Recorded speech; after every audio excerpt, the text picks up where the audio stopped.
So, Secretary of State Blinken, dear Tony, a very warm welcome. I'm very glad to have you again here in Berlaymont. Your visit to Europe illustrates how very close the cooperation is between the European Union and the United States in response to Putin's reckless invasion of Ukraine. And thanks to this coordination, we have together designed, developed, and deployed sanctions in record time, sanctions that demonstrate our determination to make Putin pay a price for his war. We do not take these measures lightly, but it is clear we need to act. And with these measures, the central bank cannot use a significant share of its reserves to defend the ruble, now in free fall. The central bank has had to raise interest rates by 20%, stoking inflation.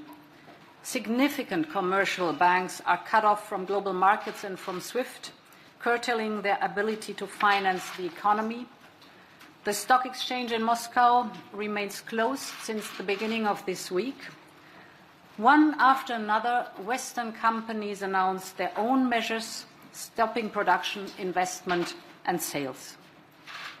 The European Union and the US cooperation is at the core of this effective response, and it has pulled together an ever-growing number of countries that apply identical or similar sanctions. Our G7 partners, UK, Canada, and Japan, but also countries like Norway, Switzerland, South Korea, Australia.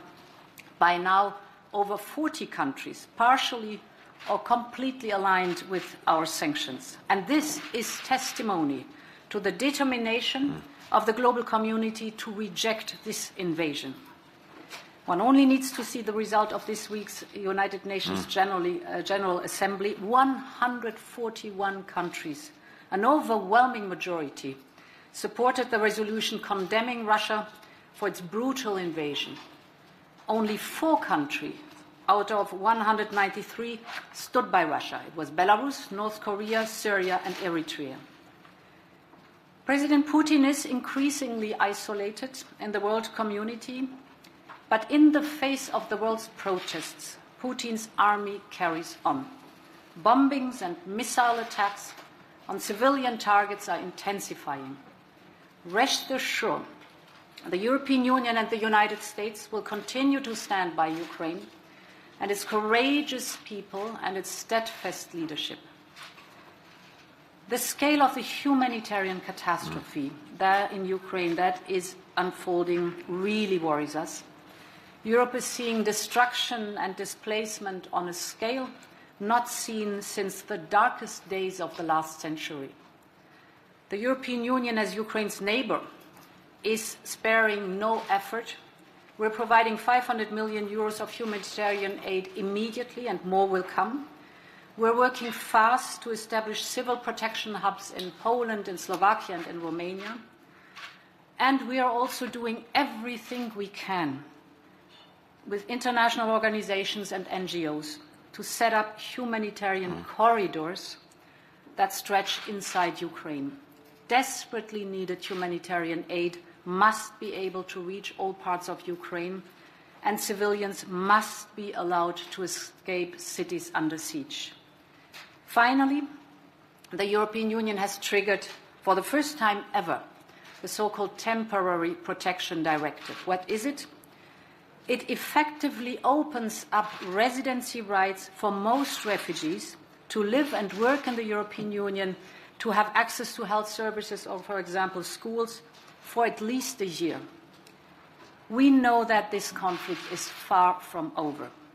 And to be very clear, we are ready to take further severe measures if Putin does not stop and reverse the war he has unleashed. We're determined, we're united, and it's a pleasure to have you here, dear Tony. Madam President, Ursula, thank you. A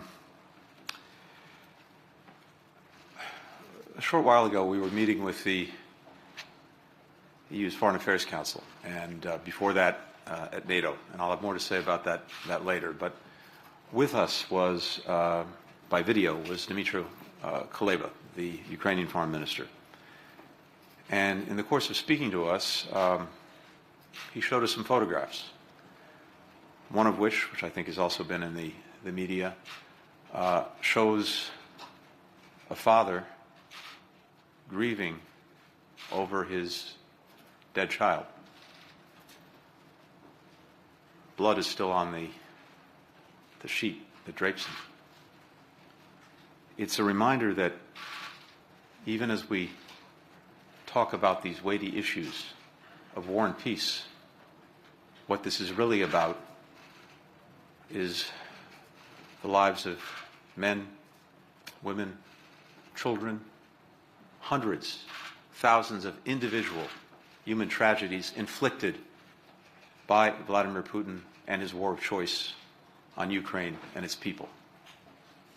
And we can't lose sight of that fact. It's also about an assault on some very basic principles that we established together after 2 world wars to make sure that we wouldn't see another one. Principles that are the heart of an international system that has a responsibility to preserve peace and security among nations. Principles like the notion that one country can't simply commit acts of aggression on another, changing its borders by force, that one country can't dictate to another its choices, its decisions, its policies, with whom it will associate. Principles like one country can't exert a sphere of influence to subjugate its neighbors to its will.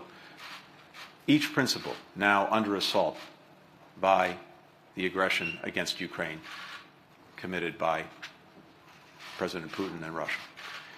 If we allow those principles to be violated with impunity, then we're opening a Pandora's box in every corner of the world for this to happen again and again and again, and the peace and security with all of the deficiencies that we've known over the last 80 years. But nonetheless, peace and security that we've been able to establish, that will be gone. So the stakes here are very real. They're about real lives, real people, real human beings, and they are about large principles that we have to defend. And we are. And we are in no small measure because of the extraordinary work that we've been able to do together, the United States and the European Union.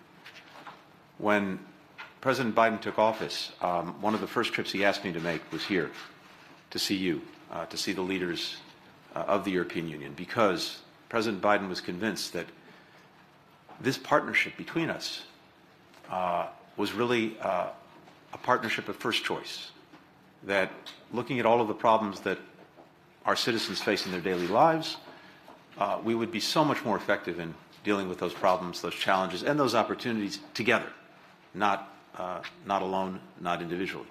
And over the course of this year, in this effort that we've taken together to revitalize, to re-energize the partnership between the United States and the European Union, we have done some remarkable things in so many different areas, from climate to COVID to emerging technologies. But now we're being tested in a moment of crisis. And I think that precisely because we have invested together in this partnership, we're responding and we're meeting the tests. As the President said, across so many different areas, the support for Ukraine, the sanctions against Russia, the help being provided to people in distress, we're standing up together. But I have to say that as someone who's watched this over the years, both from Europe and from the United States,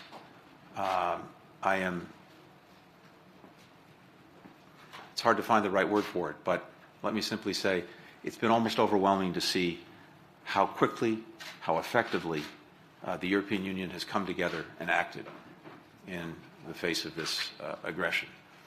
Things that none of us thought were possible weeks ago now are reality, because this union is strong, it's united, and it's acting.